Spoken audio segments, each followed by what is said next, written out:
Yo, what up, guys? My name is Tom, and today I'm going to be talking about the 2018 Halo MCC updates. I'm not going to make this video too long, so I'm going to try to summarize, be quick, and get the fuck out of here. So if you're a sub of mine and you couldn't already tell, I don't really play Halo much anymore. And the only reason I'm even making this video is because I love Halo 2 and Halo 3 so much, and I feel it would be a disservice to those games, and I guess the original trilogy, if I didn't voice my opinion about MCC one last time and hopefully get the attention of someone who can make a change. So before I get into what actually needs to happen and change in MCC, especially as someone who's been playing since 2014, since the game came out, I want to talk about what 343 is attempting to change. As of right now, there is no patch, there is no update. So if you're watching this video in the future, then keep that in mind. So one of the first things they're trying to update is the matchmaking API. Now, they describe this in their blog post as a reliability/stability update, which I believe the APIs handle the communication between players and servers. And the technical director of the legacy team, which is the people who are, I guess, employed to update MCC, one of the directors, Greg, said that under the current model, the system software basically is the authority on who connects to who and how. And he said now the game is going to take responsibility for that. And he's speaking about party composition, which really piques my curiosity because I've been preaching party matching for so long that this would be amazing to have for all players. I mean, not just competitive players, but casual players alike. I mean, I think a lot of the casual players don't really understand or care much for how matchmaking works. They just know that they press a button, they get put into a game. But when you lose a game, 50 to 15, it's not really competitive or fun for either side. Something else they're going to be doing is updating the UI and updating the graphics, but I'm not really going to get too much into that. That's stability and visual updates, and they don't really affect how the game plays or how matchmaking allocates players, ranks, etc. Something that's pretty comical to me, but also was pretty intriguing, was dedicated servers. What they're saying is they're going to implement dedicated servers 100% for matchmaking. This is funny to me because when MCC was first coming out, that was one of the biggest selling points, was everything was going to be hosted on dedicated servers. And once people started to play the game, they realized that you can do things like pull IPs, and if you were lucky enough to get host in matchmaking, you could boot your opponents and or the other team. And Frank O'Connor denied this for months. I mean, he was on the forums and he was on NeoGAF, whatever the fuck it's called, and he's on Halo Waypoint talking shit. And people like me, I actually got banned on Halo Waypoint until 2552. You can go and read my post. I mean, I wasn't the nicest person, but in all honesty, a lot of the points that I made had merit, they had justification behind them. I mean, me, like many other people, I went out and bought an Xbox One just for MCC. And, yeah, I play other games on my Xbox One now, but at the time, I was spending $300 on a console. I had to buy a $25 mic adapter because for whatever reason, they changed the port on the controllers. At the time, they were just milking us for all they could, honestly. And hopefully they live up to their word this time. But I don't know. I really don't. Now, one of the better things that they're talking about now is removing the voting system. And apparently it's already in place and they're just testing it out. And me personally, I never really liked the voting system. I thought that the voting system made it so you are always going to play one specific game type or map or whatever it is you're playing. I know in Halo Reach, a lot of people would vote objective in MLG. They'd run it as a team of 4 in MLG, and they would vote objective to stat and try to get clips on people who were searching by themselves or in a party of 2. And whether you attribute that to party matching or a bad voting system, I think it's probably a mixture of both. But I definitely prefer the veto system to the voting system. I would be indifferent to having no voting at all. The veto system was cool because on Halo 3, for instance, if you got Team BRs on Snowbound, you didn't want to veto that because you probably would have got ARs on high ground. You kind of pick your poison, and it's going to force you to play maps that are out of your element. And for that reason, I definitely prefer the veto system, but I would be indifferent to having no voting system whatsoever. Now, the last thing I want to talk about is join in progress for custom games. This is something that should have been a core feature in 2014, but it wasn't. They're adding it. Great. Now, I know 343 announced more stuff. I'm not going to cover it. I'm just covering the basic PvP aspect of Halo that really everyone cares about. No one cares about the Xbox One graphical update, aside from the casual players and people who are maybe new to MCC or haven't played it yet. Now, if 343 or the legacy team, I don't know what they call themselves, if you guys really want this to be a functional and playable game for not just the competitive people, but also the casual players, they need to fix the ranking system and party matching. If you do not fix it, people will not take this game serious, you will not retain a player base, and people will not come back to play. It's as simple as that.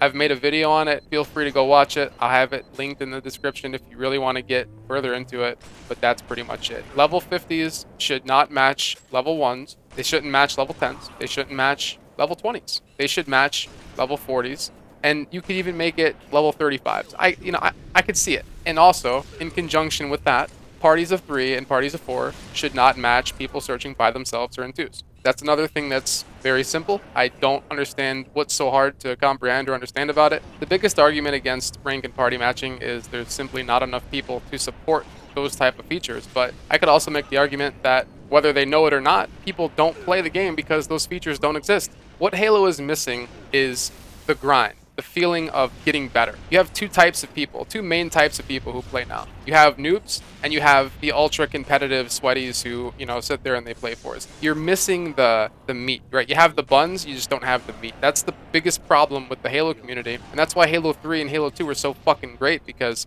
you had, in Halo 3, you had the 50s, you had the generals, right? Then you had the brigadiers, and then you had the fucking commanders and the colonels, and people actually took pride in that, believe it or not. It sounds funny. People took pride in being a fucking colonel. People took pride in being a brigadier. They took pride in being a commander. And you could attribute that to the ranks or the XP system, whatever. But I attribute that to getting better. People actually strive to get better, and you had the opportunity to get better because parties matched parties, the games were generally fair, and ranks matched their equivalent. The bottom line is, if I'm playing, I want to be matched up as fair as possible. If I'm searching team doubles with a friend and we're both 50s, I don't want to match 2 level 5s. I don't want to match people searching by themselves. I want to match players who are 40 to 50 searching as a party of 2 to get the best quality matches. And I'm sure anybody who is also competitive would agree with me. And even if you're not competitive, you can still appreciate the fact that competitive players just want to play each other. And if casual players want to get better, then go through the ranks like everyone else and get to a point where you're able to match better players so you can get better. But the current imbalance of matchmaking ever since 2010 has been one of the biggest, if not the biggest reason, in my personal opinion, why Halo has been on such a downfall. So the very next thing that has to be fixed is dodging. A lot of people dodge because they don't want to play certain people, game types, maps,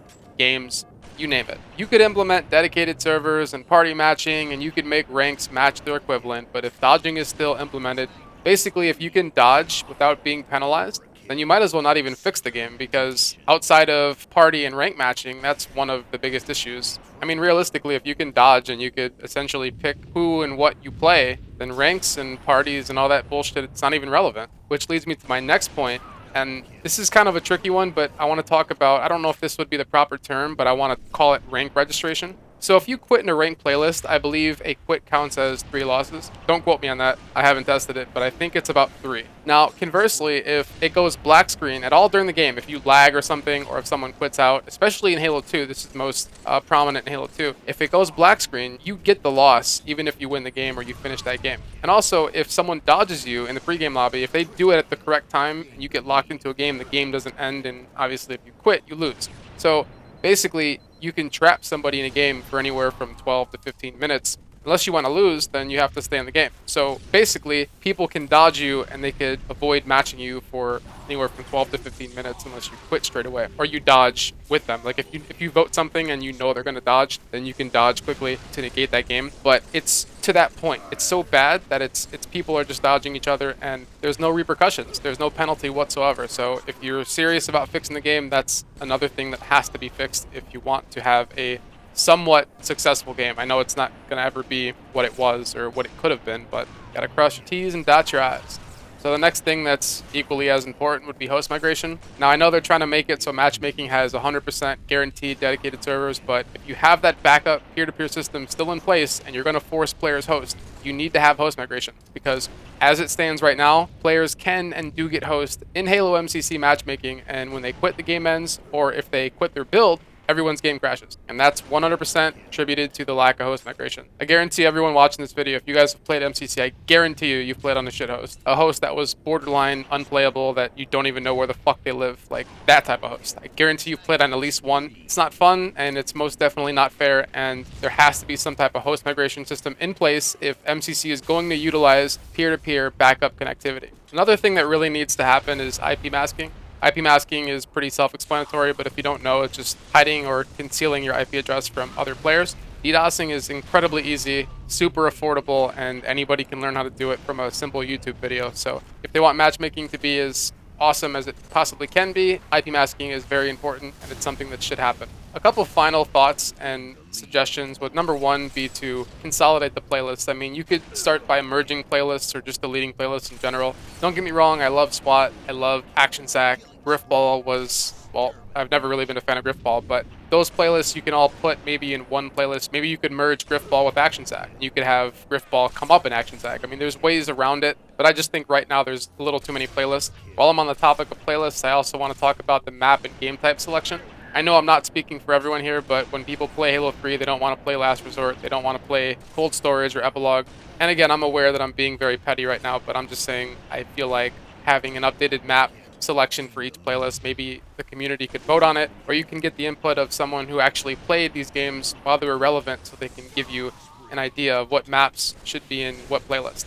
The final thing that I've always wanted to know or touch on, I guess, is the audio. Why is the audio for every game compressed? Like Halo 3, the audio is way lower than on the 360.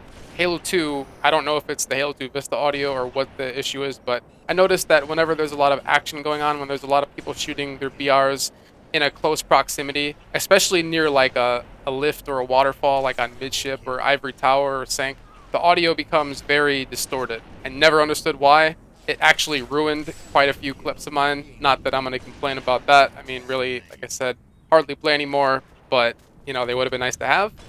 Anyway, I'm getting carried away. I went way over what I thought I was going to go in terms of time. So feel free to like, favorite, comment, subscribe.